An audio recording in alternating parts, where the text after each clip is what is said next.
Bannakibiina ki Nazareth bagenda bakyalira bannaddiini ab'enjawulo nga babatonera ebintu naddala bye beeyambisa mu kubuulira enjiri. Mu nteekateeka y'emu bano ku mulundi guno obwanga babwolekezza bugwanjuba bwa ggwanga mu bulabirizi bwa Muhabura, Kigezi ne South Ankole. Eno basisinkanye bannaddiini ab'enjawulo okuviira ddala ku balabirizi mu bulabirizi buno. Bano babawadde ebyambalo buli omu ku mutendera gwaliko. Ng'oggyeko ebyambalo, Banaddiini era baweereddwa ebintu eby'enjawulo omuli Bayibuli enkyuse mu nnimi zaabwe, wositiya ne vinyo, sabbuuni, sukaali n'ebirala. Okusinziira ku Mariam di Nazareth akulira ekibiina ky'Abanazareth, Banaddiini beewaayo ne bakola emirimu gya Mukama kyokka bangi bafundikira tebasiimiddwa. This is why I'm trying my level best. I try it until I rest that you are smart. How can you pray for me and the God answers the prayer when your place is full of bituli?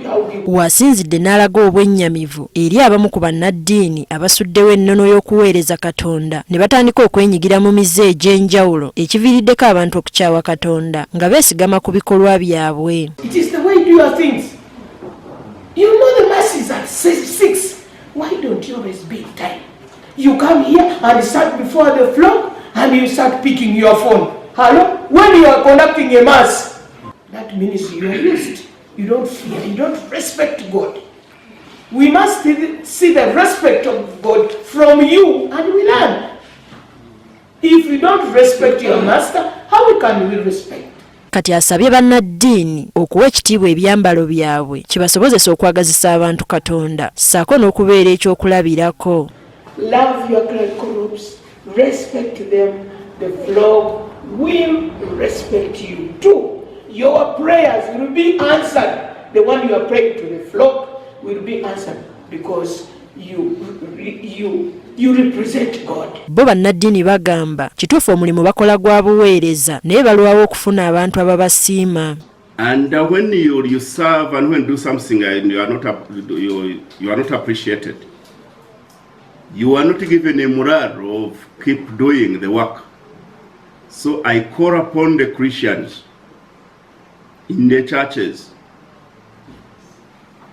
to appreciate your servants, the clergy, the royal leaders. Basiimye ekikolwa ky'Abanazareth okwerekereza ne baddiza bannaddiini bano. You know, buying this, you find you have bought like a kasoka 1 year, takes you like 5 years.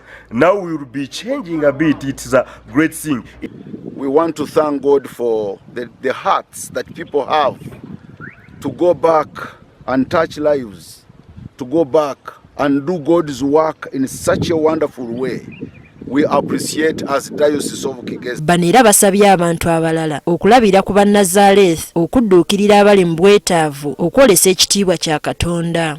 From the pocket money of the students, from their sacrifices, from their savings, until they come to the package to do what they have done.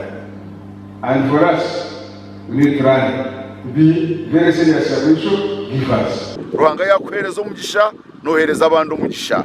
Ruhanga yakukunda rukundo yawe nokibagana n'abandi. Ebyo omuntu ayine nahereza abandi tutayayira abarwire tureba bino kwetenga kugira ngo Mukama twere mu buhereza bwitu n'umukugumiza mu nitukora. Omwaka oguwedde Abanazareth era bagabira bannaddiini ebintu byebimu mu bitundu bya Lwenzoli. Teddy Nakaliga agafeeyo ku Spark TV.